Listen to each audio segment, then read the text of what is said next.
The fire reached for the Montana sky like fingers clawing at heaven. Orange light painted the snow-covered pines in hellish shades of amber and gold. Inside the burning cabin, Garrett Kane pressed his back against the only wall not yet consumed by flame. Ash, his German shepherd, stood between him and the door, Hackle's raised teeth bared at shadows moving through the smoke. "Federal agents inbound," a voice crackled through a radio somewhere in the chaos. "Repeat FBI is 1 minute out." Garrett looked at the digital clock on his phone. 6:47 in the morning. 13 minutes before the deadline. 13 minutes before the truth went public, whether he lived or died. The ceiling groaned. A timber beam crashed down, sending up a constellation of sparks. This was not how Garrett Kane had imagined spending the winter of his 42nd year.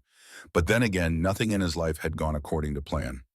48 hours earlier, the world had been different. Colder, perhaps. Quieter, certainly. But not yet on fire.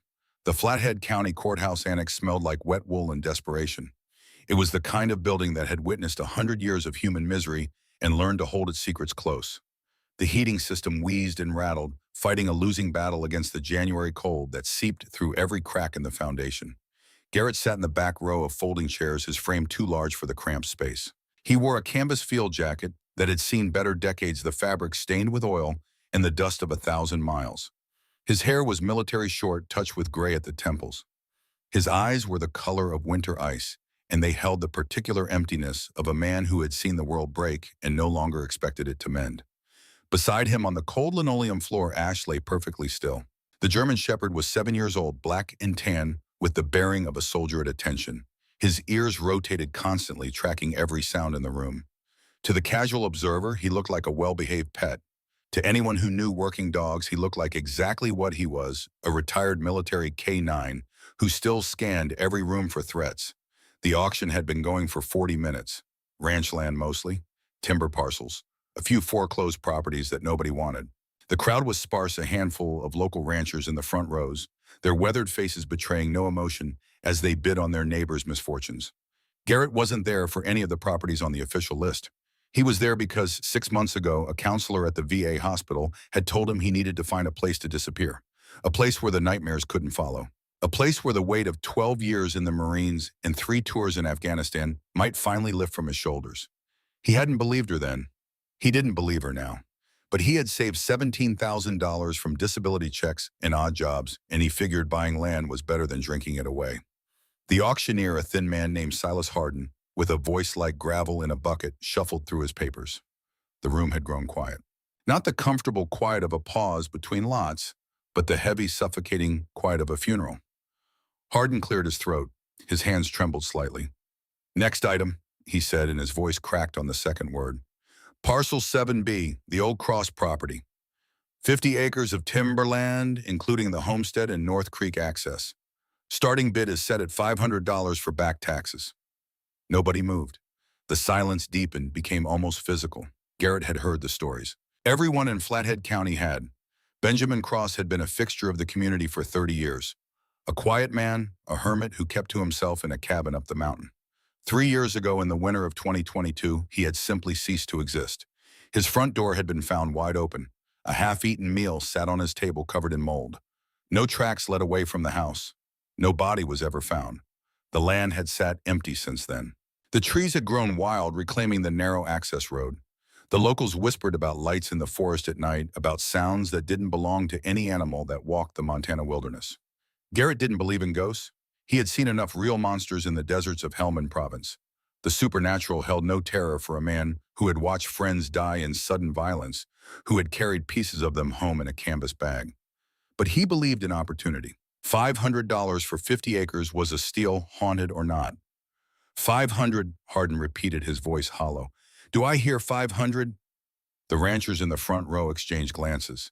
They were men who dealt in harsh realities.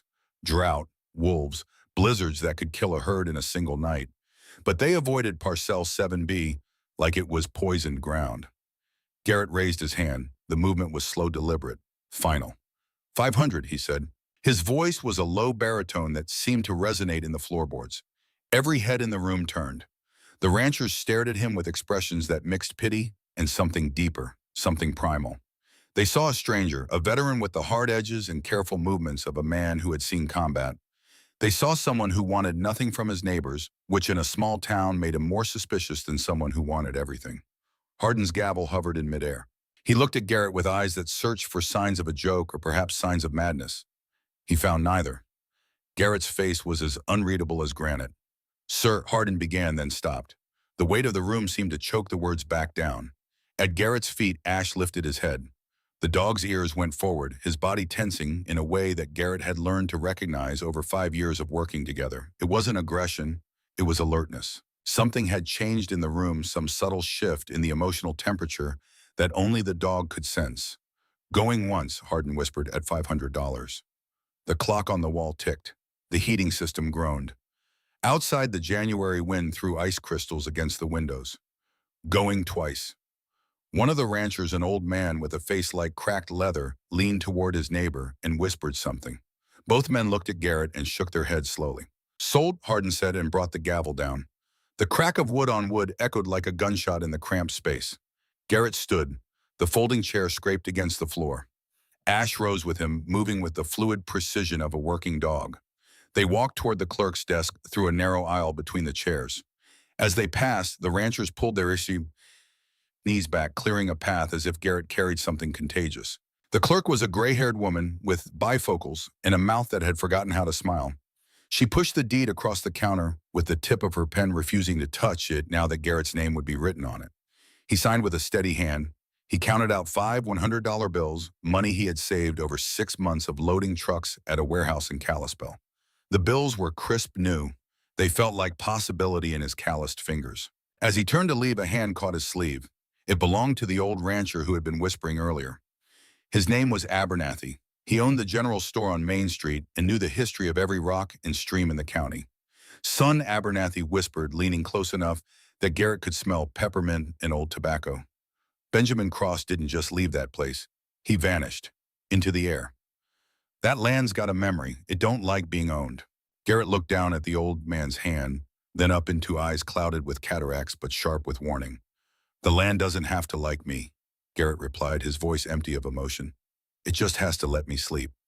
Abernathy shook his head, his lips thinning into a grim line. "You won't find sleep out there, Kane. You'll find why the rest of us stay in the light."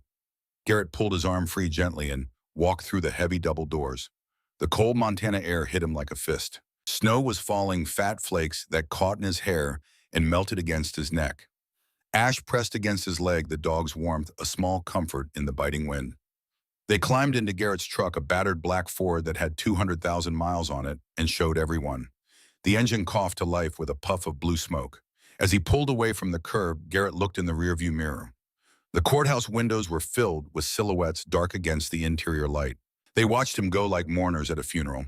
He shifted into gear and pointed the hood toward the jagged peaks of the Cabinet Mountains, where the shadows were deepest and where his new life, or perhaps his end, waited in the heart of Parcel 7B.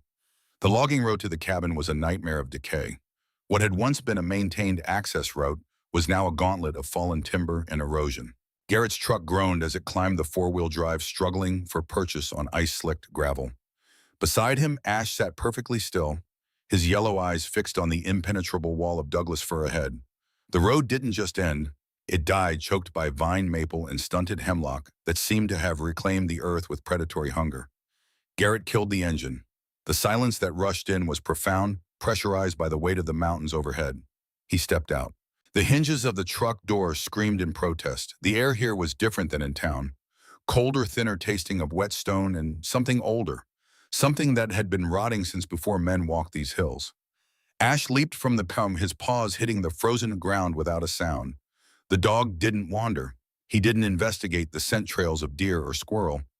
He stood at Garrett's heel, ears rotating, processing information that human senses could never detect. They started walking. The trail was barely visible, more suggestion than path. Every few yards, a massive tree had fallen across it, the bark slick with neon green moss. It felt less like the work of storms and more like a deliberate attempt by the forest to hide something. Garrett pulled a machete from his pack and began clearing the smaller branches. His breath came in white plumes. The only sounds were the rhythmic thunk of blade on wood and the quiet click of Ash's nails on exposed rock. 20 minutes of hard hiking brought them to a clearing. The cabin emerged from the gloom like something unearthed from a grave. It was a low structure of hand-hewn logs, the wood weathered to the color of old bruises. The roof sagged under decades of snowfall. The windows were dark, reflecting nothing but the oppressive trees. It looked less like a home and more like a tomb that the mountain had tried to swallow. Garrett paused at the edge of the clearing. His skin prickled with the phantom sensation of crosshairs. It was a feeling he had learned to trust in the valleys of Afghanistan, the sense of being watched by terrain itself. He signaled to Ash to stay and approached the porch alone. The steps groaned under his boots, a rhythmic protest that echoed too loudly in the stillness. The front door hung slightly ajar on a single rusted hinge, inviting the cold inside. He pushed it open. The hinges screamed. The interior was a time capsule. The air was thick with the smell of cold ash, old paper, and the faint, musky scent of mice. Garrett clicked on his tactical flashlight. The beam cut through the darkness like a surgical blade. Dust motes danced in the light, swirling around the relics of Benjamin Cross's existence.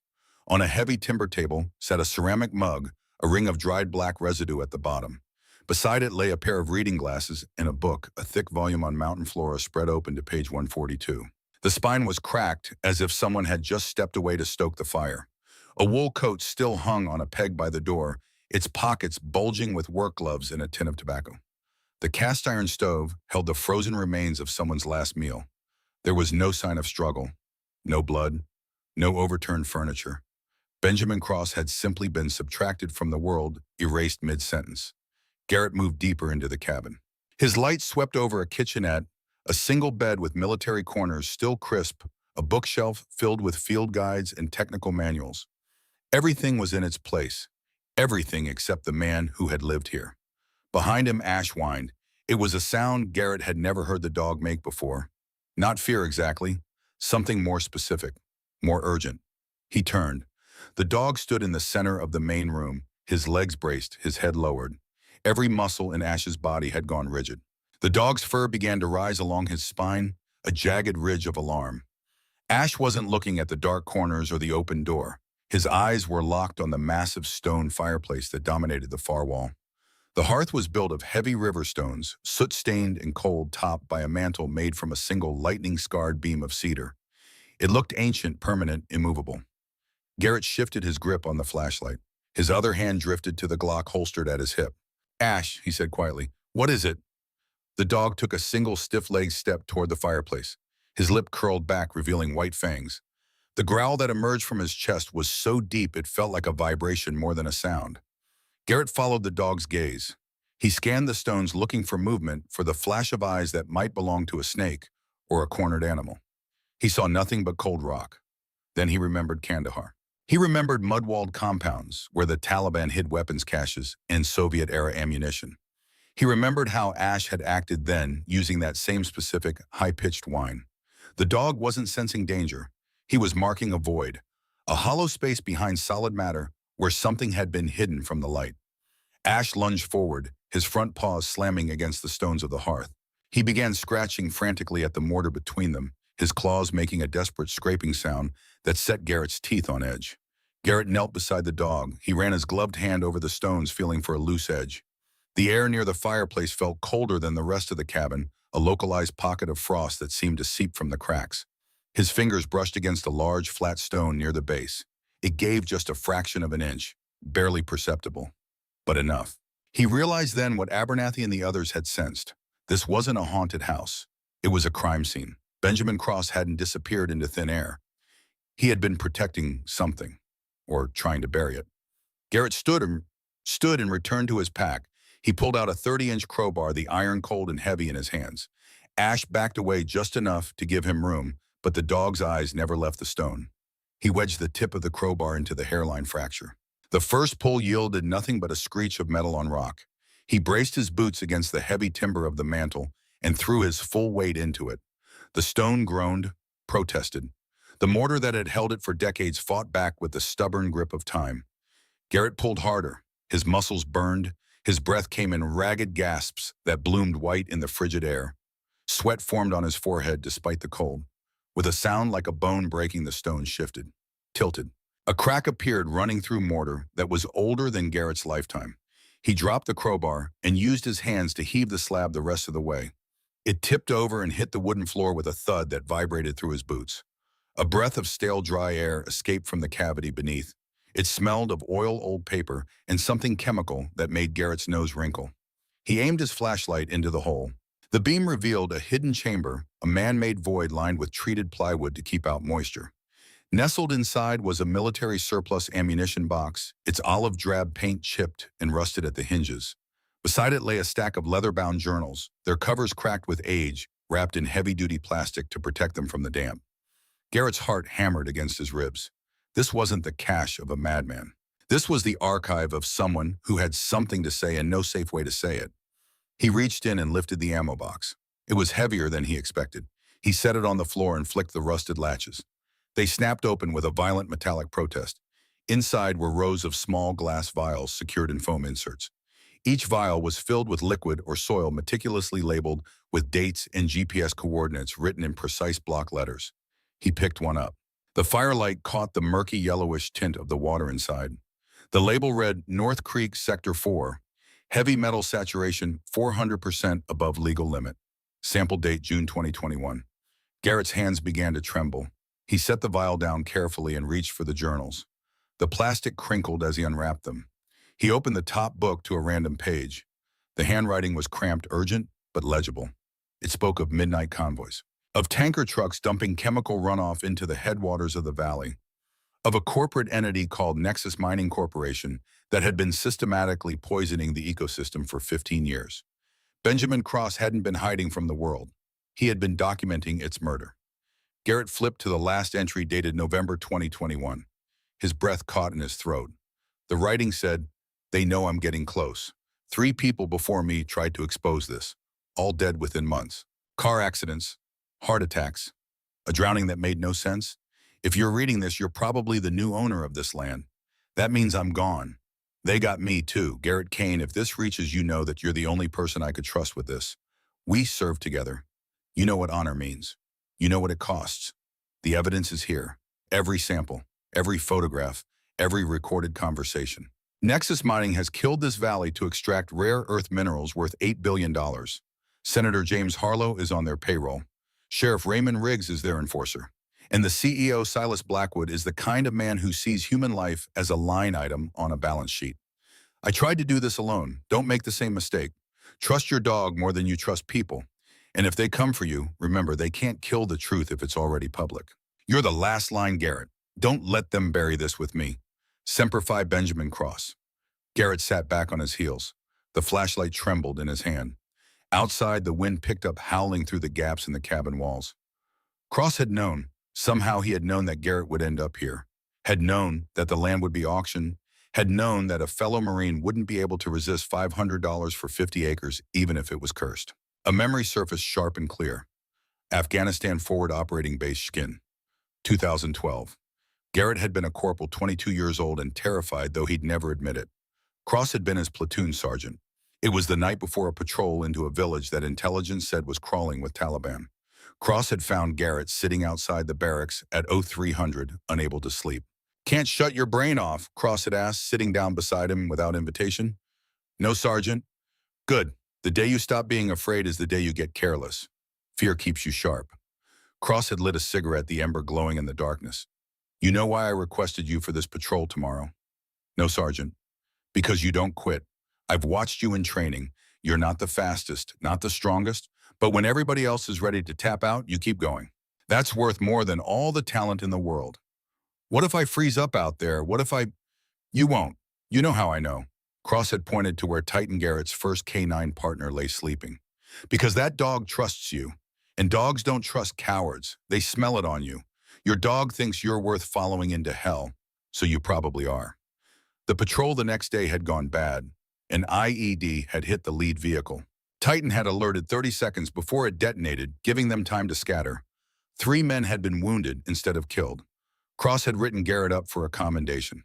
"You saved lives today, Kane," Cross had said afterward. "You trusted your dog over your own fear. Remember that lesson." Garrett had carried it with him through 3 deployments, through firefights and ambushes and the grinding tedium of occupation duty. Trust the dog. Trust your training. Don't quit. And now Cross was dead because he'd tried to fight corruption alone, because he'd trusted the wrong people or not trusted enough of the right ones. Ash whined again, softer this time. The dog moved closer and pressed his shoulder against Garrett's leg. The warmth and weight of the animal was grounding real in a moment that felt like falling through ice. Garrett looked at the vials. 47 of them. 47 pieces of evidence that could dismantle a billion-dollar operation. 47 reasons why Benjamin Cross was dead. 47 reasons why Garrett Kane had just become the most dangerous man in Montana. He closed the journal carefully. He packed the vials back into the ammunition box. His hands were steady now, moving with the practiced efficiency of someone who had handled explosives in war zones. The rain that had been threatening all day finally arrived, hammering against the roof with a sound like nails being driven into wood. A window pane in the kitchen shattered under the force of the wind. Cold air swirled into the cabin, bringing with it the scent of pine and coming snow. Garrett stood. He looked at Ash. The dog sat watching him with amber eyes that held a question. "We're not running," Garrett said aloud, though whether he was speaking to the bard or to himself he couldn't say. He thought about the faces in the courthouse, the fear in their eyes, the warnings from old Abernathy. They had all tried to tell him, but none of them had known the truth. This wasn't a haunted cabin. It was a bunker. And Benjamin Cross hadn't been a hermit. He had been a soldier on a mission that had gotten him killed. Now that mission belonged to Garrett. He carried the ammunition box to his pack and secured it carefully. The journals went in next, wrapped in waterproof bags. He swept his flashlight around the cabin one last time, committing every detail to memory. Then he and Ash walked back out into the storm. The door swung shut behind them with a finality that sounded like a promise. The hunt was no longer about a missing man. It was about a war that had been raging in silence while the world slept. And Garrett Kane, whether he wanted to or not, had just enlisted for his 4th tour. This time the enemy didn't wear a uniform. They wore suits and badges and held the power of law and money. But Garrett had something they didn't. He had the truth. And a dog who would die before he let anyone take it. The wind howled through the pines as they descended the mountain. Behind them, the cabin stood silent and dark, keeping its secrets for whatever came next. The first night in the cabin passed without sleep. Garrett sat in the darkness with his back against the wall, the Glock within reach, listening to the forest breathe. Ash lay at his feet, ears rotating toward every crack of settling timber, every whisper of wind through the eaves. The ammunition box sat between them like a live grenade. When dawn finally broke, it came not with light, but with a gradual lessening of the dark. Gray filtered through the windows, turning the world into shades of charcoal and slate. Garrett stood his joints protesting and moved to the table where he had spread out the journals. Benjamin Cross had been methodical. Each entry was dated, each observation cross-referenced with photographs and sample locations. The journals spanned 3 years, from early 1919 to late 2021. Cross had tracked the dumping operations with military precision, noting the routes the tanker trucks took, the times they arrived, the GPS coordinates of each contamination site. Garrett opened one of the journals to a page marked with a frayed ribbon. The entry was dated March 20th, 2020. The handwriting read, "Tanker arrived 0247 hours. White Kenworth cab, no company markings. License obscured with mud. Driver wore hazmat suit. Dumped approximately 800 gallons into North Creek headwaters. Liquid was dark amber viscosity similar to motor oil. Chemical smell detectable from 200 yards. Collected sample NC-17. Creek runs through Callaway property before joining main watershed. Ruth's husband drinks from their well. He's been sick for months. Doctors can't explain it." Garrett turned the page. There was a photograph paper-clipped to the next entry. It showed a white tanker truck parked at the edge of a creek, a hose running from its tank to the water. The image was grainy, taken at night with a long lens, but the details were clear enough. In the corner of the photograph, barely visible in the shadows, was a man watching the operation. He wore a suit and stood with his arms crossed. Even in the poor lighting, there was something commanding about his posture. Cross had written beneath the photo, "Silas Blackwood, CEO of Nexus Mining Corp., present at dump site. Direct knowledge confirmed." Garrett studied the man's face. He committed it to memory. This was the enemy, not an abstract corporation, but a human being who had made the conscious choice to poison a valley for profit. He flipped through more pages. The pattern was consistent. Monthly dumps, sometimes twice a month, always between 2 and 4 in the morning, always the same stretch of North Creek. The contamination would flow downstream, seeping into groundwater, accumulating in the soil where cattle grazed and children played. Another entry from June 2021 caught his attention. "3 people have tried to expose this before me. Michael Torres, environmental scientist, died in a car accident 3 weeks after filing complaints with the EPA. Sharon Weymouth, investigative journalist, heart attack at 42 with no prior cardiac history. James Nakamura, lawyer, attempting to file a class action suit, drowned while fishing in calm water. He was an experienced swimmer. The words were underlined 3 times. Cross had added, "This is not paranoia, this is pattern recognition. They eliminate threats. I may be next. If I am, this evidence must survive me." Garrett closed the journal. His hands were steady, but his jaw was tight. He had seen this before. In Kandahar and Helmand, he had watched warlords and corrupt officials operate with impunity because they controlled the local power structures. The uniforms were different here, the weapons more subtle, but the mechanics of power were the same. He needed allies, people who knew the valley, who had seen the sickness spreading through the community, people who might be willing to stand with him when the time came. Ash stood and moved to the door, his tail giving a single wag. Time to move. The drive down the mountain took 40 minutes. The logging road was treacherous in daylight, worse than Garrett had realized the night before. Twice he had to get out and clear fallen branches. The third time he found a tree that had been cut partway through with a chainsaw and left to fall naturally. Someone had been trying to close this road. Someone who didn't want visitors. He parked the truck 3 blocks from Main Street and walked. Flathead in winter was a study in muted colors. Gray buildings, white snow. The occasional splash of faded paint on a storefront sign. The businesses were the kind that survived on necessity rather than charm. A hardware store, a diner, a post office that doubled as a general store. Abernathy's general store occupied a corner lot with windows that hadn't been properly cleaned in a decade. A bell jangled when Garrett pushed through the door. The interior smelled like coffee and sawdust and the particular mustiness of a place where inventory sat unsold for years. The old man stood behind the counter, sorting mail into wooden cubbies. He looked up when Garrett entered, and something flickered across his weathered face. Not quite surprise, more like resignation. "Figured you'd be back," Abernathy said. His voice was rough as tree bark. "Either that or we'd find you frozen in that cabin come spring." Garrett approached the counter slowly. Ash remained at his side, watchful but calm. "I need information," Garrett said, "about Benjamin Cross, about what he was investigating." Abernathy's hands stilled on the letters he was sorting. He glanced toward the window, checking the street outside, then back to Garrett. "That's a dangerous conversation to have in daylight. Every conversation is dangerous now." The old man studied Garrett for a long moment. Whatever he saw in the veteran's eyes seemed to satisfy him. He nodded once and gestured toward the back of the store. "Come on, we'll talk where the walls can't hear." The back room was cramped, filled with cardboard boxes and old inventory. Abernathy pulled 2 folding chairs from a stack and set them facing each other. They sat. Ash positioned himself where he could watch both the door to the shop and the alley exit. "Ben Cross was a good man," Abernathy began. "Marine like you. Did 2 tours in the Gulf. Came back here in '07, bought that land, kept to himself. People thought he was strange, but he wasn't. He was just a man who'd seen enough of people's world to appreciate solitude." When did he start investigating Nexus? In 2019. His neighbor, Ruth Calloway, her husband, Tom, started getting sick. Muscle tremors, cognitive decline, lesions on his skin. Doctors couldn't figure it out. Tom worked his land, drank from his well, ate what he grew. Ben started testing the water. Found heavy metals, arsenic, lead, cadmium, concentrations that shouldn't exist in nature. Abernathy leaned forward, his voice dropping to barely above a whisper. Ben started asking questions, following trucks at night, taking samples. He documented everything. He was going to take it to the state, maybe even federal. But then people started dying. The scientist who was going to test his samples. The reporter who wanted to write the story. The lawyer who was going to file suit. After the 3rd death, Ben went quiet, stopped coming to town, stopped talking to anybody. He was scared. He was smart. Scared and smart looked the same from the outside. Abernathy's clouded eyes fixed on Garrett. "You found what he hid." It wasn't a question. "I found it." "Then you need to understand something, son. Nexus isn't just a mining company. They own the sheriff. They own the county commissioner. They've got Senator Harlow in their pocket. There's no local authority you can trust.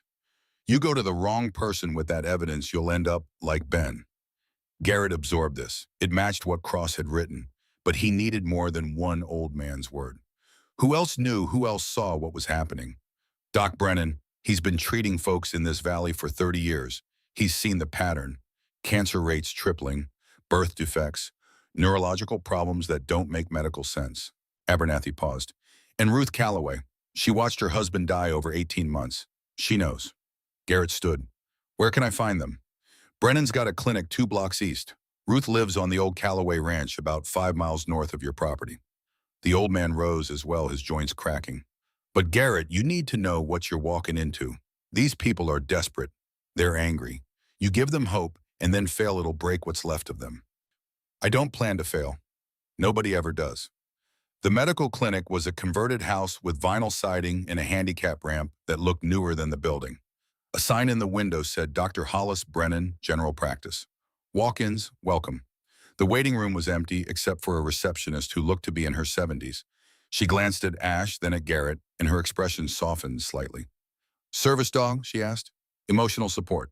PTSD. The doctor will see you. Room 2. Dr. Hollis Brennan was 58 years old with the kind of face that had seen too much suffering and not enough justice. His hair was more gray than brown, and his hands had the steady patience of someone who had set 1,000 broken bones. He looked up from a chart when Garrett entered. Mr. Kane, he said, I heard you bought the Cross property. I'm sorry for your trouble. Garrett closed the door behind him. You knew Benjamin Cross. I did. He was a patient. More than that, he was a friend. Brennan set down his pen. What do you want from me? The truth about what's happening in this valley. Brennan was quiet for a long moment. Then he stood and moved to a filing cabinet. He pulled out a folder thick with medical records and dropped it on the desk. 15 cases of aggressive cancer in the last 5 years, in a community of 800 people. The statistical probability of that occurring naturally is less than 1%.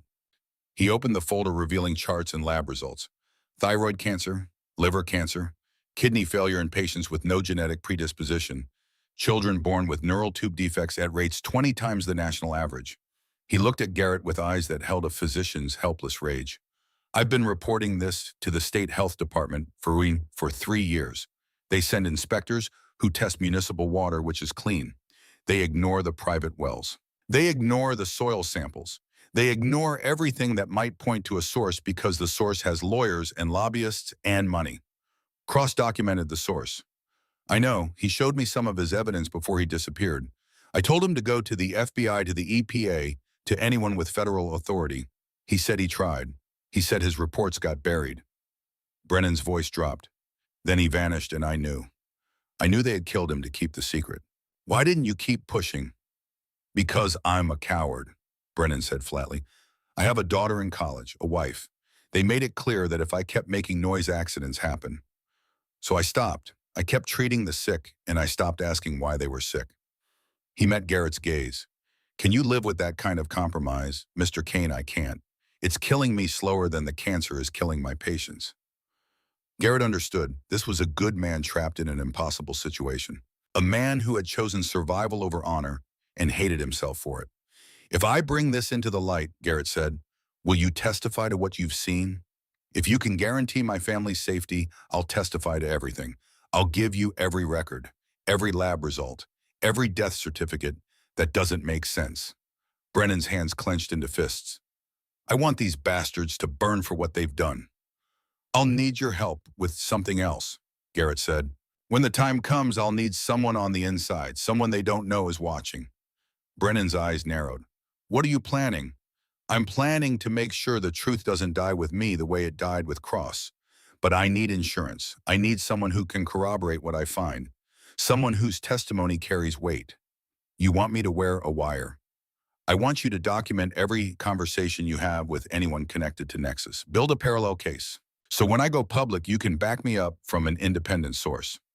Brennan sat down slowly. His hands were shaking. Not from fear, from something that looked like hope. I've been waiting 3 years for someone to give me a way to fight back, he said quietly. Tell me what you need. The Calloway Ranch was a collection of weathered buildings hunched against the Montana wind. The house was small, the paint peeling the roof patched with mismatched shingles. A single light burned in the kitchen window. Ruth Calloway answered the door after the third knock. She was 62, but looked older, her face carved with the lines of grief that didn't heal. She wore a cardigan sweater and held a dish towel in her hands. Mrs. Calloway, Garrett said, my name is Garrett Kane. I bought the Cross property. Her eyes went to Ash, then back to Garrett's face. Something in her expression shifted. You found it, she said. What Ben hid. Yes, ma'am. She stepped back and opened the door wider. "You'd better come in." The kitchen was warm and smelled like bread. She gestured for him to sit at a small table while she poured coffee into chipped mugs. Ash lay down near the door, his eyes tracking her movements with the calm assessment of a professional. Tom died in April 2023. She began without preamble. The doctor said it was a rare neurological disorder, untreatable, progressive.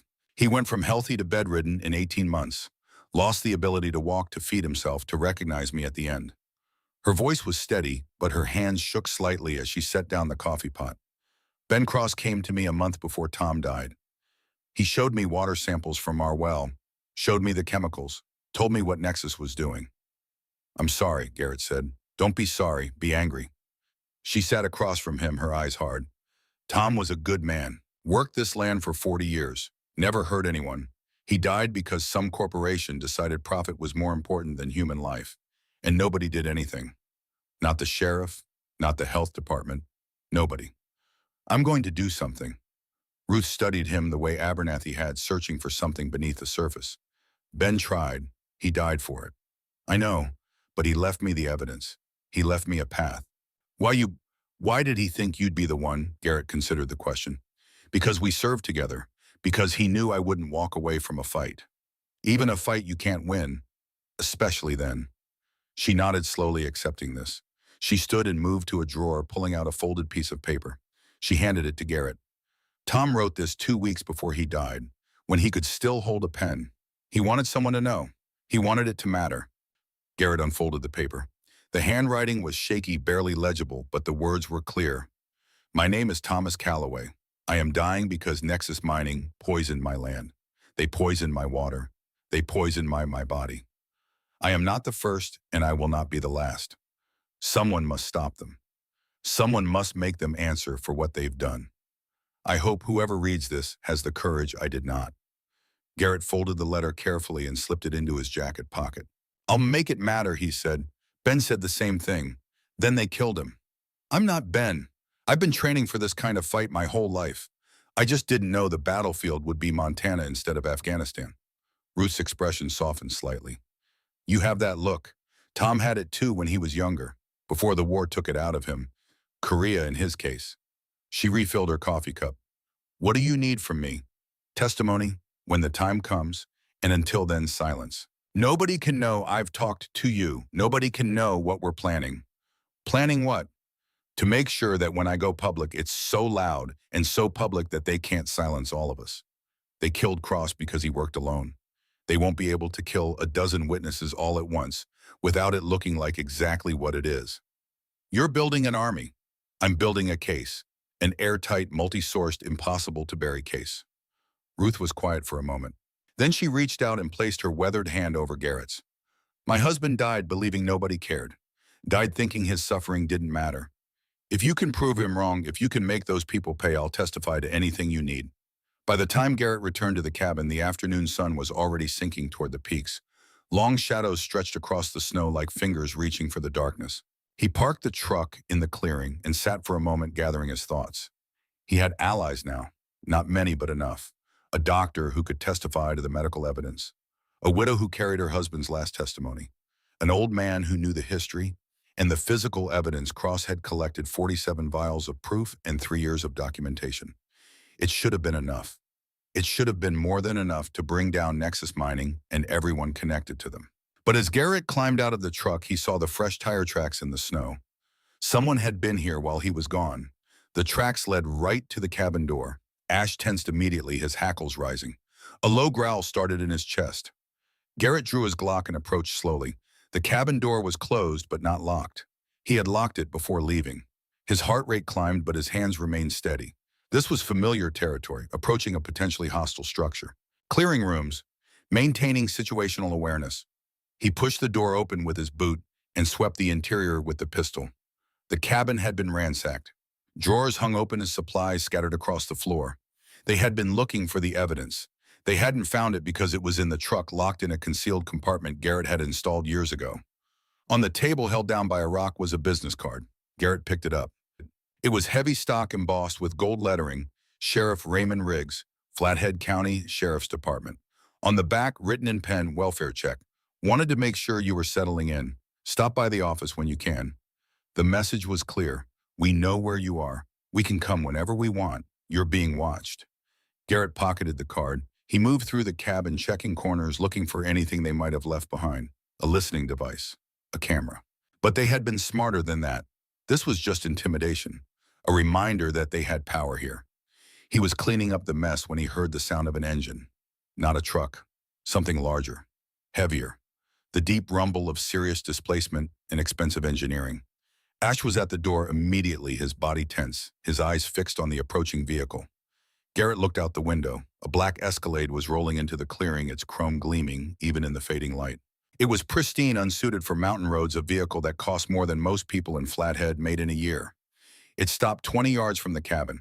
The engine continued to idle, exhaust venting white plumes into the cold air. For a long moment, nothing happened.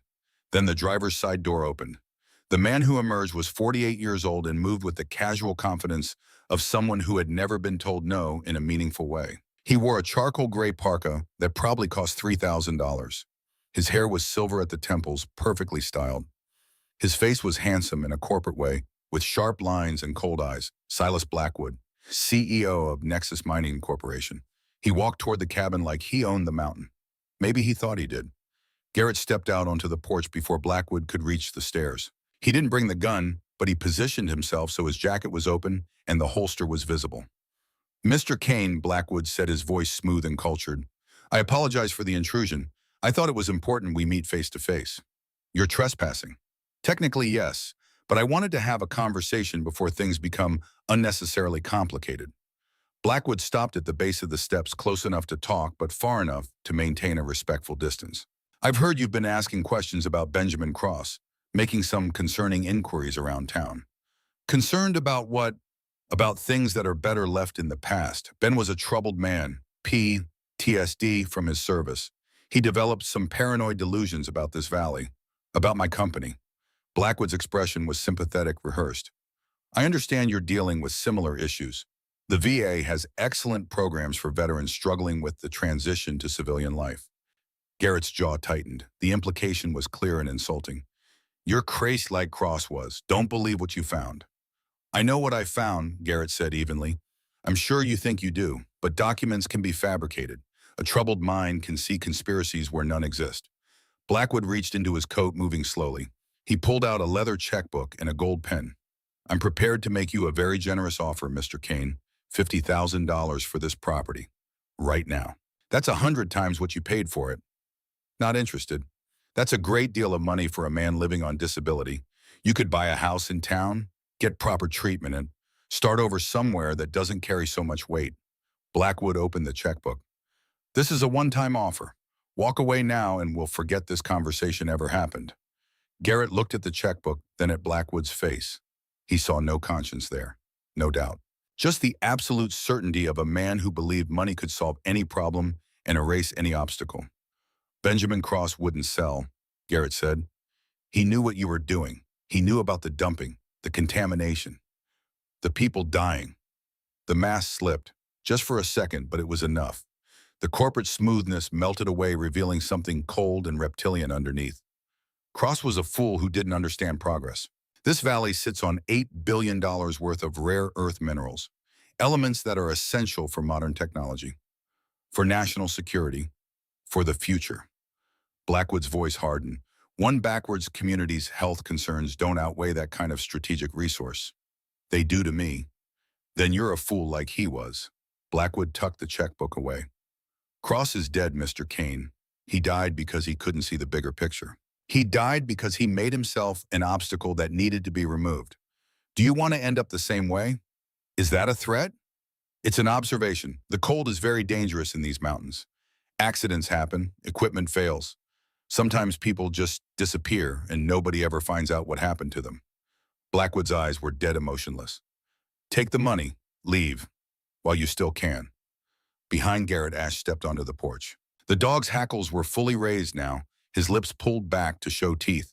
A growl emerged from his chest, deep and sustained. Blackwood took an involuntary step back. Even men who believed themselves invincible knew to fear 70 pounds of trained aggression. "I'm not selling," Garrett said quietly. Not for 50,000, not for 5 million. I know what's in those vials. I know what you did. And as long as I'm standing on this land, you're never going to touch it. For a long moment, the two men stared at each other across the distance. Then Blackwood smiled. It didn't reach his eyes. A poor investment, Mr. Kane. You had a chance to walk away rich. Now you're just a man standing in a graveyard waiting for your turn. He turned and walked back to the Escalade. Before getting in, he looked back. The cold isn't the only thing that kills in these mountains. Remember that.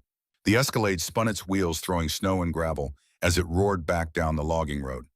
Garrett stood on the porch watching until the taillights disappeared. His hands were steady. His heart rate was elevated but controlled. He recognized the feeling washing over him. It was the same sensation he'd had before combat. The knowledge that violence was coming and couldn't be avoided. Ash pressed against his leg, the dog's warmth a reminder that he wasn't alone. It's going to get bad, Garrett said aloud. The dog's tail wagged once. Whatever came, they would face it together.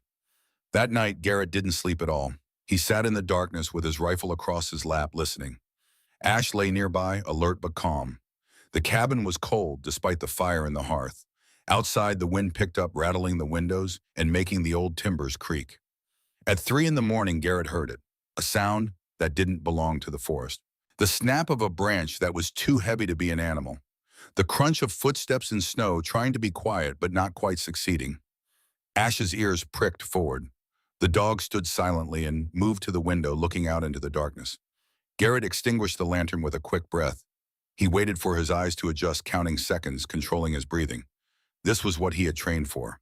What he had done in compounds from Kandahar to Helmand. The difference was the uniform of the enemy. Through the window he saw movement. Two shapes darker than the surrounding night. They wore tactical gear, moved with professional discipline. Not local thugs. Professionals. One moved toward the front door, the other circled toward the back. Standard two-man entry. They would breach, simultaneously overwhelm any resistance with speed and surprise. Garrett had other ideas. He moved to the side of the door, his rifle ready. He gave Ash a hand signal. The dog understood, immediately moving to a position behind the heavy table where he would be protected, but could still attack. The lock on the door clicked. Someone was picking it, the sound barely audible over the wind. Garrett's finger rested beside the trigger guard, ready but disciplined. He needed to know who these men were, who had sent them. The door began to open slowly. A sliver of darkness widened. The barrel of a suppressed submachine gun preceded the man into the room. Ash didn't wait for a command. The dog launched himself like a missile, 80 pounds of trained fury, hitting the intruder before he cleared the threshold. The man's scream was cut short as Ash's jaws locked onto his forearm. The weapon clattered to the floor. Garrett kicked it away and pressed the rifle barrel to the back of the man's head. Down, he commanded. Face down, hands behind your head. The second intruder was coming through the kitchen. Garrett heard glass breaking. He fired a shot into the ceiling, the muzzle blast deafening in the enclosed space. Federal trespassing, Garrett roared, using the command voice he'd learned in the Marines. On the ground now, or the next one goes through your chest. The second man appeared in the doorway to the kitchen, his weapon raised. He saw his partner on the ground with the dog standing over him, and Garrett's rifle aimed at center mass. For a heartbeat, Garrett thought the man would fire. Thought this would end in gunfire and blood. Then the man lowered his weapon. Easy, he said, his voice muffled by a balaclava. We're just doing a job. Drop it. Kick it toward me. The man complied. Garrett kept his rifle trained on him while using his boot to push both weapons out of reach. Who sent you? Neither man answered. I can call the sheriff, Garrett said. Have you arrested for breaking and entering, armed burglary, maybe attempted murder? Or you can tell me who's paying you and walk out of here. The man on the floor, the one Ash had taken down, spoke through gritted teeth. We don't know names. We got a contract through a security firm. Anonymous client. We were just supposed to scare you, make you leave. By breaking in armed in the middle of the night. By showing you that you're not safe here. That nowhere is safe if you keep pushing. Garrett considered this. These men were contractors. Deniable assets. If he called local law enforcement, the sheriff would make them disappear before they could testify. If he killed them, he'd be the one going to prison. He made a decision. Get up, both of you, leave the weapons, walk back to whatever vehicle you came in, drive away. If I see either of you again, I won't bother with questions. The men didn't need to be told twice. They scrambled for the door, the one Ash had bitten, clutching his bleeding arm. Within seconds, Garrett heard an engine start somewhere down the logging road. Headlights flashed through the trees and then faded into the distance. Ash returned to Garrett's side, his muzzle flecked with blood. The dog sat looking up at his handler with calm eyes. Just another day at work. Garrett let out a breath he hadn't realized he'd been holding. His hands were shaking now, the adrenaline catching up with him. He secured the weapons the men had left behind, then checked the dog for injuries. Ash was fine. Professional. Perfect. Good boy, Garrett whispered, running his hand over the dog's head. Good boy. But as he stood in the darkness surrounded by the evidence of the attack, Garrett knew the truth. This was just the beginning. Blackwood had sent a message. He could reach Garrett anywhere. Could send men in the night. Could make him disappear like Cross. The war had started, and Garrett Kane was outnumbered, outgunned, and standing alone in the wilderness. Almost alone. He looked down at Ash, who watched him with unwavering loyalty. Not alone, not quite, but close enough that the odds didn't look good. Outside, the wind howled through the pines and the temperature dropped towards zero. The Montana night was vast and cold and indifferent to the small drama playing out in a forgotten cabin on a cursed piece of land. Garrett moved to the window and looked out at the darkness. Somewhere out there, Silas Blackwood was making his next move. Somewhere, Sheriff Riggs was being given new orders. Somewhere, the machinery of wealth and power was grinding into motion to crush one inconvenient veteran who didn't know when to quit. But Garrett Kane had never been good at quitting. It wasn't in his training. It wasn't in his nature. He would see this through to the end, whatever that end might be. The decision came to Garrett Kane at 4 a.m. in the darkness before dawn, when the truth is sharpest and excuses fall away like dead leaves. He couldn't win a siege. One man and a dog against unlimited resources and ruthless determination. Blackwood would send more contractors. Better trained, more heavily armed. They would come in waves until Garrett was dead or broken. The only way to survive was to stop being prey. To take the fight out of the shadows and into the light where wealth and corruption couldn't hide. He needed to get the evidence out of the valley, to someone who could make it public before Nexus could bury it along with him. Garrett moved through the cabin, methodically packing what he would need for the journey down the mountain. The ammunition box with its 47 vials went into a waterproof bag. The journals followed, wrapped in layers of protection. He loaded extra magazines for the Glock, a tactical flashlight, emergency supplies. Everything a soldier would carry on a mission behind enemy lines. Because that's what this was. Enemy territory. The sheriff was compromised. The local government was bought. He was operating alone in hostile country with no support and no extraction plan. Just like Afghanistan. Except the mountains were colder and the enemy wore American flags on their lapels. Ash watched from his position near the door, golden eyes tracking every movement. The dog knew something was coming, could sense the change in Garrett's energy, the shift from defensive to offensive. "You're staying here," Garrett said quietly. "Guard the cabin. I'll be back before dark." The dog's ears flicked forward. A soft whine emerged from his chest. Not fear, protest. In 5 years of working together, they had never separated during a mission. Garrett knelt and placed both hands on either side of Ash's head, looking directly into those intelligent eyes.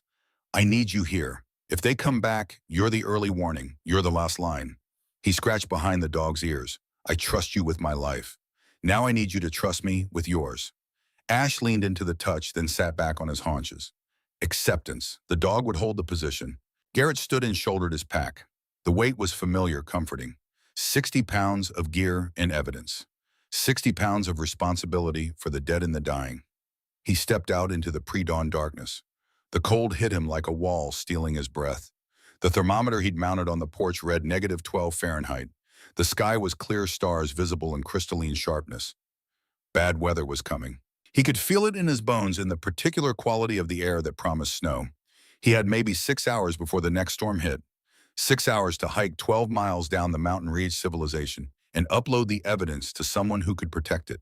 6 hours to save his life or seal his fate. The journey down was brutal. The logging road was barely passable in daylight. In darkness, it became a gauntlet of ice and hidden obstacles. Garrett moved with tactical precision, using his flashlight, sparingly relying on starlight and memory to navigate. His breath came in frozen plumes. His fingers went numb despite heavy gloves. At the 2-mile mark, he paused to rest. His legs were burning from the constant downhill strain. The sky to the east was beginning to show the first gray hints of dawn. He thought about Benjamin Cross. Imagine the man making this same journey 3 years ago, carrying the same burden of terrible knowledge. Had Cross tried to get the evidence out? Had he made it this far before they caught him? Another memory surfaced. Afghanistan, 2013. Patrol base wilderness deep in the Kunar Valley. Garrett had been a sergeant by then, leading his own squad. Cross had been rotated back for his final deployment, serving as the company first sergeant. They'd been pinned down by Taliban fighters in a compound, taking accurate fire from 3 directions. The radio had been hit, no comms with higher, no air support coming, just 20 Marines and the ammunition they carried.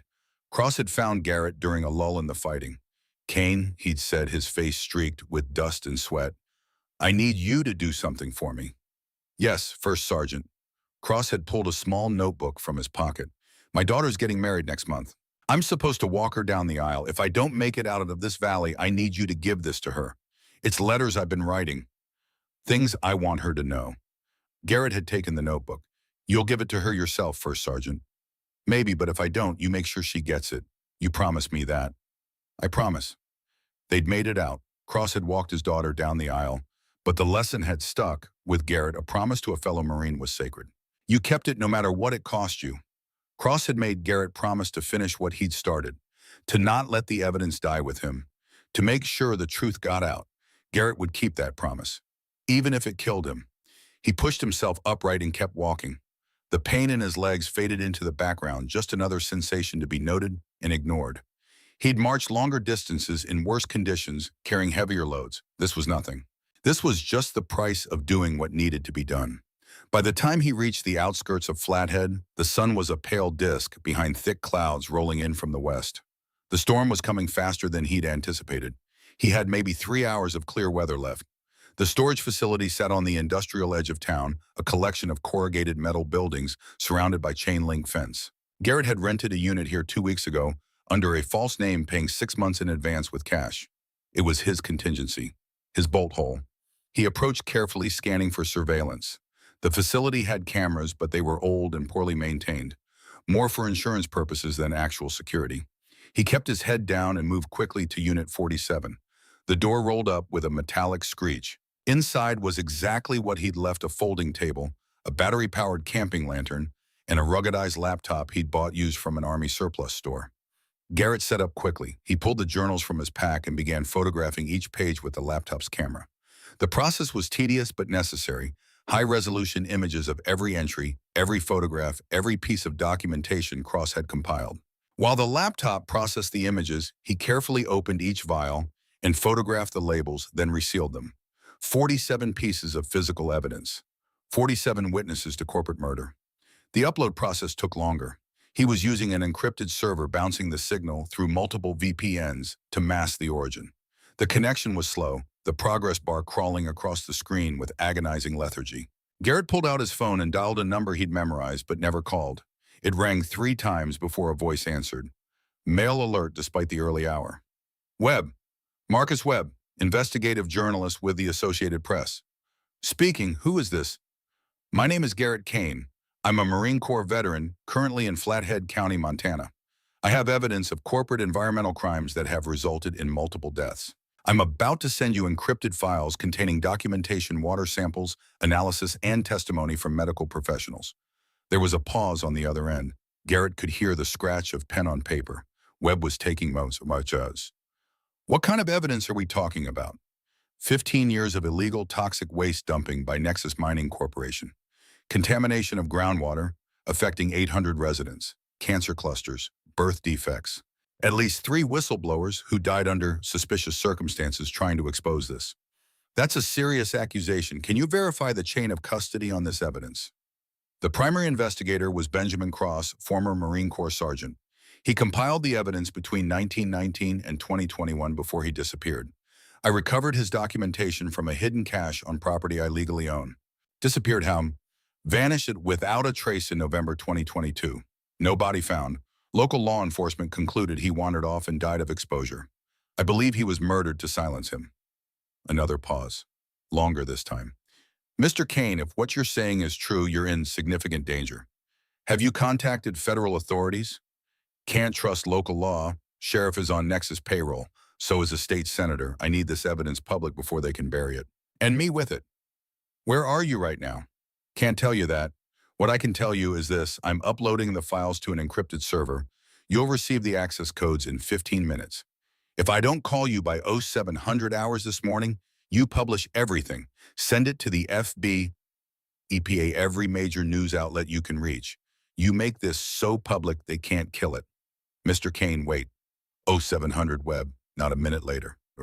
If I don't call, it means I'm dead or captured. Either way, the story goes public. Garrett ended the call before the journalist could argue. The laptop chimed, upload complete. He typed out the access codes and sent them to Webb's encrypted email. Then he physically destroyed the encryption keys, snapping the USB drive in half and grinding the pieces under his boot heel. The bridge was burned. There was no pulling back now. He gathered the physical evidence, repacked his bag, and stepped out of the storage unit. The snow had started falling, big fat flakes that came down in sheets already accumulating on the ground. The storm had arrived. Garrett pulled up his hood and started walking back toward where he'd hidden the truck. He moved quickly, scanning constantly for threats. The streets were nearly empty this early on a Sunday morning. The few cars that passed paid him no attention. He was 50 yards from the truck when he saw them. Two Flathead County Sheriff's vehicles blocking the road ahead. 4 deputies standing in a semicircle around his Ford waiting. Sheriff Riggs stood in the center, arms crossed, breath steaming in the cold air. Garrett stopped. His hand drifted toward the Glock under his jacket. 4 armed men, all with legal authority, all probably on Nexus payroll. The math didn't work. He couldn't shoot his way through this. Riggs called out across the distance, "Mr. Kane, we need to have a conversation." About what? About breaking and entering, theft, making terroristic threats against prominent citizens. Riggs started walking toward him slowly. "We got a complaint from Mr. Blackwood. Says you've been harassing him, trespassing on company property, stealing confidential documents." "I haven't stolen anything. The evidence I have came from land I own legally." "That's a matter of interpretation. Either way, you need to come with us. We'll sort it all out at the station." Garrett understood immediately. This was the play. Arrest him on fabricated charges. Hold him incommunicado while Blackwood's people erased the evidence. By the time anyone realized what happened, Garrett would have had an unfortunate accident in his cell. Just like Benjamin Cross had an unfortunate accident in the woods. "I'm not going anywhere with you," Garrett said clearly. The deputies' hands moved to their weapons. Not drawing yet, but ready. Riggs smiled. It didn't reach his eyes. "That's the wrong answer, Kane. You're under arrest. You can come peacefully, or we can do this the hard way. You want to arrest me, you'd better do it in the next 60 seconds. "Why's that?" "Because in less than a minute, evidence of Nexus Mining's crimes goes public. FBI, EPA, Washington Post, New York Times, every document Benjamin Cross compiled, every water sample showing contamination, every medical record showing what you people did to this valley." Garrett's voice was steel. "And when that happens, everyone who helped cover it up becomes a target, including you." Riggs's smile faltered. He pulled out his radio. "Get Blackwood on the line, now." Garrett didn't need to check his watch. He could feel the seconds ticking down like a countdown to detonation. The sheriff was talking urgently into his radio. The deputies were looking at each other, uncertain. They were local men. They'd grown up in this valley. Some of them probably had family who'd gotten sick from the contaminated water. They'd taken Nexus money, but they weren't professional killers. They were just corrupt cops who'd made bad choices. Riggs turned back to Garrett, his face flushed with anger. "What did you do? What Cross tried to do? What I should have done the moment I found his evidence. I made sure the truth couldn't die with me." 7 a.m. arrived like thunder. Somewhere in a newsroom in Washington, D.C., Marcus Webb was opening encrypted files, reading through years of documentation, seeing the photographs of illegal dumping, the medical records, the testimony, the physical evidence. And somewhere in Nexus Mining's corporate headquarters, lawyers were about to start receiving federal subpoenas. Garrett's phone rang. He pulled it out slowly, keeping his other hand visible. The screen showed Webb's number. "You did it?" the journalist said without preamble.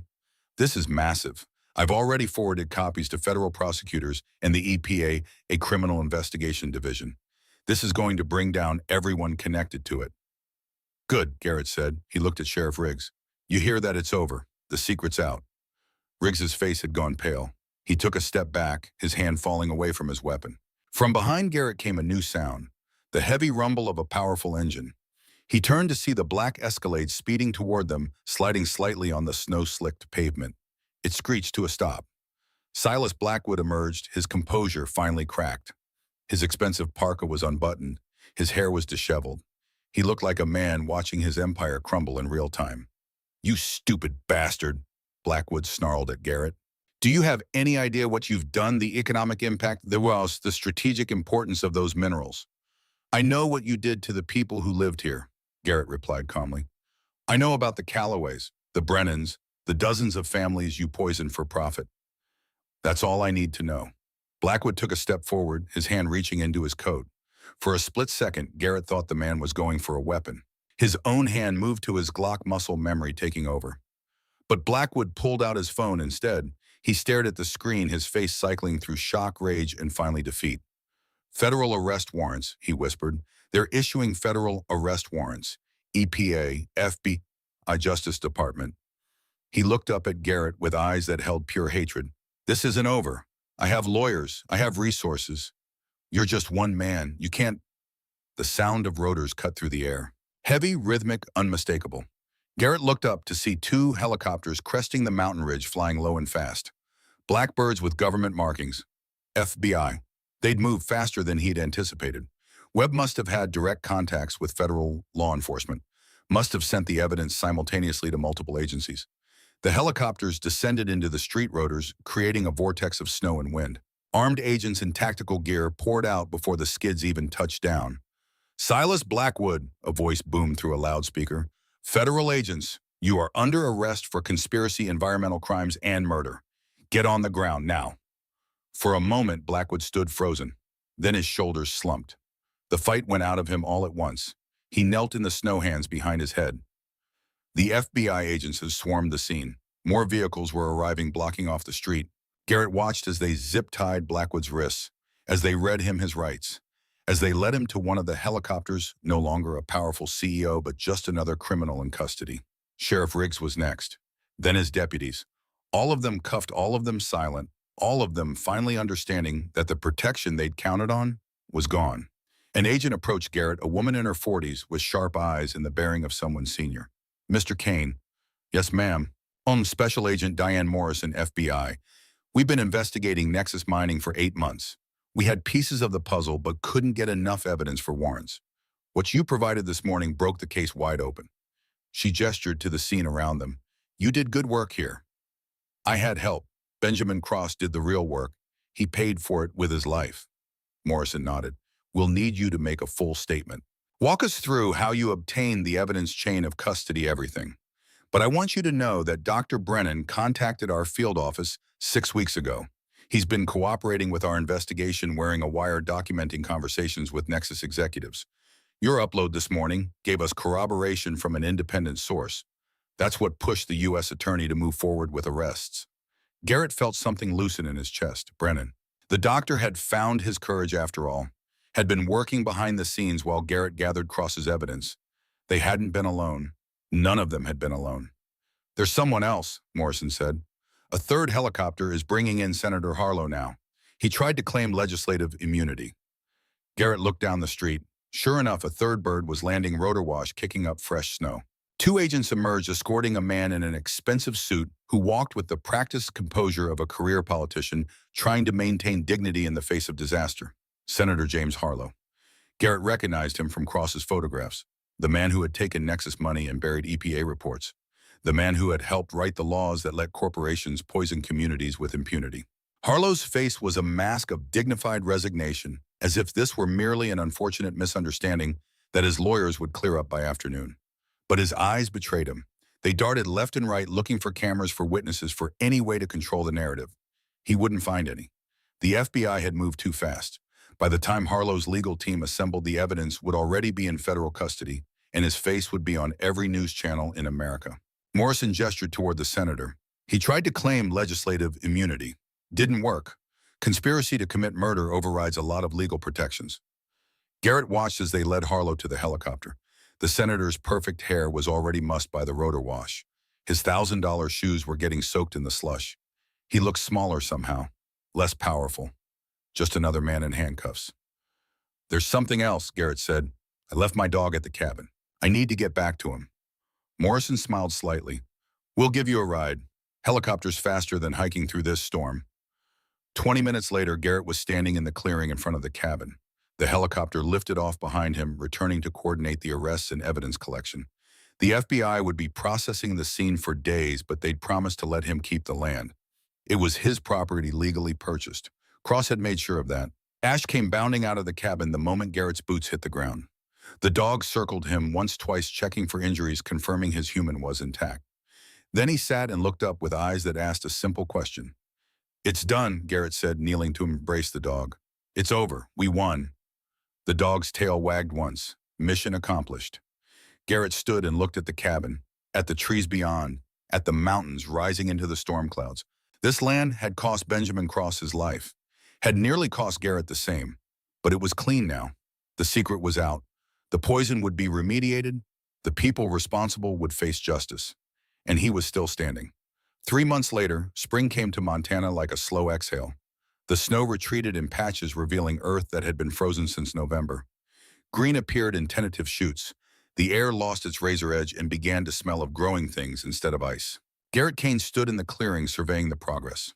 The old cabin was gone, consumed completely by the fire that Blackwood's men had set in those final desperate hours. All that remained was the stone chimney, standing like a monument to what had been. But around it, something new was rising. The frame of a house built from fresh-cut timber. Walls that were straight and true. Windows that would let in light instead of keeping out ghosts. Abernathy was there, his weathered hands still strong enough to swing a hammer. Dr. Brennan worked alongside him, the physician turned carpenter for a day. Ruth Calloway carried supplies, her face less lined with grief than it had been in winter. And there were others, families from the valley who had been sick and were starting to heal. People whose wells were being cleaned, whose soil was being remediated, whose children might grow up in a place that wasn't poisoned. They'd come to help build, to reclaim what had been stolen from them. The trials were ongoing. Silas Blackwood faced 47 counts of environmental crimes, conspiracy to commit murder, and racketeering. Senator Harlow had resigned in disgrace, his political career destroyed overnight. Sheriff Riggs and his deputies were awaiting trial on corruption charges. The whole rotten structure was coming down one indictment at a time. Nexus Mining Corporation had declared bankruptcy. The EPA was overseeing the cleanup of 15 years of contamination. It would take a decade, maybe longer, but the valley would heal. Dr. Brennan had testified before a grand jury, his wire recordings providing crucial evidence of the conspiracy. His daughter was safe, his wife proud. The courage he'd found had cost him sleepless nights, but earned him back his self-respect.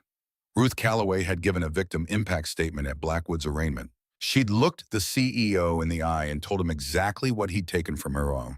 Tom's last letter had been entered into evidence. His words would outlive the man who'd killed him. And Marcus Webb had won a Pulitzer Prize for his coverage of the scandal. The story had gone national, then international. Nexus Mining had become a cautionary tale about corporate greed and environmental destruction. Benjamin Cross's name was in every article. His sacrifice had not been in vain. Garrett hammered another nail into the frame, feeling the solid thunk of metal on wood. Honest work, clean work.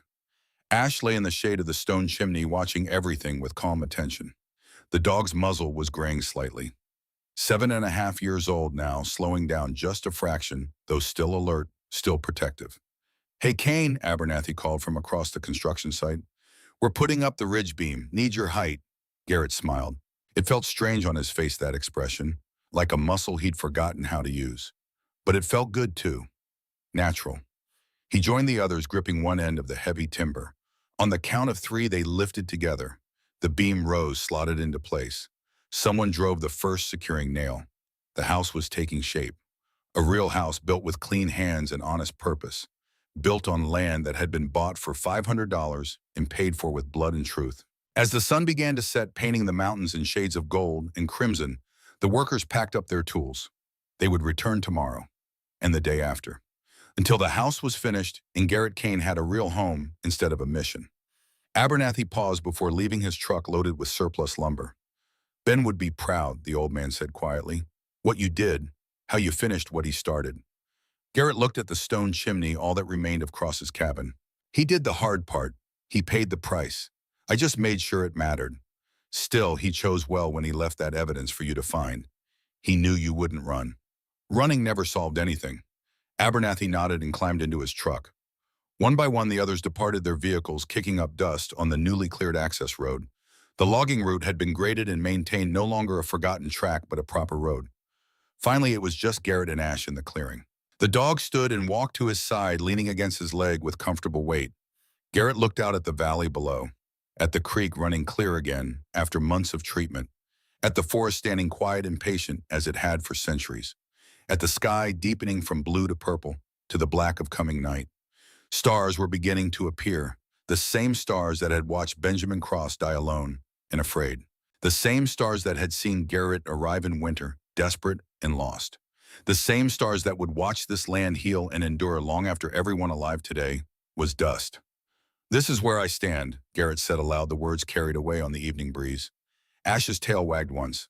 Behind them, the frame of the new house stood dark against the sunset, a promise of shelter and permanence. In front of them, the valley stretched out toward forever scarred, but healing, poisoned, but recovering. Garrett Kane had come to Montana looking for a place to disappear. Instead, he'd found a reason to stay, had found a fight worth finishing and a piece of land worth defending. The ghosts were quiet now. The secrets were told. The poison was being drawn from the earth. What remained was the work of living, of building, of standing guard over the fragile, precious things that men like Benjamin Cross had died to protect. Garrett turned and walked toward the temporary shelter where he'd been sleeping while the house rose. Ash padded beside him, faithful and steady. Tomorrow they would work again, raise more walls, secure more timbers, build something that would last. But tonight, in the gathering dark, Garrett Kane stood on land he had bought for $500 and defended with everything he had. And for the first time in 12 years, since before Afghanistan, and before the war, and before the world had taught him that honor was a luxury and justice was a lie, Garrett Kane felt something close to peace. The mountains stood silent above him. The stars wheeled overhead. The dog pressed warm against his leg. And in the ruins of a cabin where secrets had been buried and truth had been hidden, a new house was rising, built on ashes, built on sacrifice, built on the unshakable foundation of men who refused to run when the darkness came for them. This was not an ending. It was a beginning. And Garrett Kane, veteran and witness and guardian of the truth, was finally impossibly home.